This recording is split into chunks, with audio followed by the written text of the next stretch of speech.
The African Center for Democracy and Human Rights Studies and Open Society Africa holds a day-long meeting which was focused on conflicts, closed space, and coups in Africa.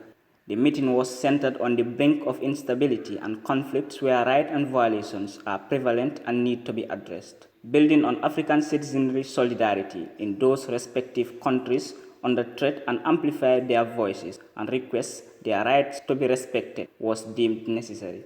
Hannah Foster, Executive Director of the African Center for Democracy and Human Rights Studies, as well as the spokesperson of the Forum of NGOs in the work of the African Commission of Human and People's Rights, highlighted some of the warrants of the gathering and steps taken by the organization to resolve conflicts in African countries.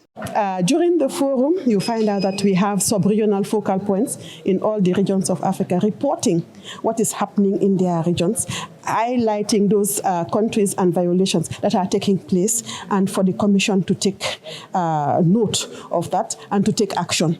So yesterday, we came up with eight country resolutions. We are looking at Eritrea, we are looking at Mali, we are looking at DRC, 8 of them. And it's not to say that it's only those 8, but we felt that those 8 needed some attention from the Commission. Madam Foster also added that the military transitions will be looked into and resolutions will be planned by the organization. Jegan Gray Johnson, Advocacy Manager for the Open Society Africa, said conflicts are creating impacts and instability in African countries, and almost no efforts are being made to resolve the situation.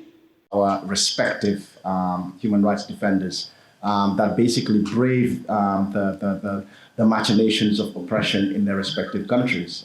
If you look at Eswatini, for example, that has been going on for a very, very long time. It's been sustained, it's been bloody, extremely violent. And because it's a small country tucked away within the regional hegemon known as South Africa, it's largely ignored. So as a result, we thought that it was appropriate and also proper for us to try and at least elevate and amplify the voices of our brave human rights defenders that are there to basically bring the issue to the fore. Military coups are making a comeback in Africa. The recent overthrow of civilian governments in West Africa, with Mali and Burkina Faso experiencing 2 coups in fast succession and a quiet dynastical takeover in Chad, plus a hijacking of people's revolt by the military in Sudan. There are currently 6 African conflicts taking place in Africa, which includes Libya, South Sudan, the Central African Republic, Northern Mozambique, Ethiopia, and Cameroon's northwest and southwest regions. The Sahel conflict also threatens many of the West African states, giving rise to terrorism and attendant instability in political fragile countries. For N24 Radio News, I am Basiruka.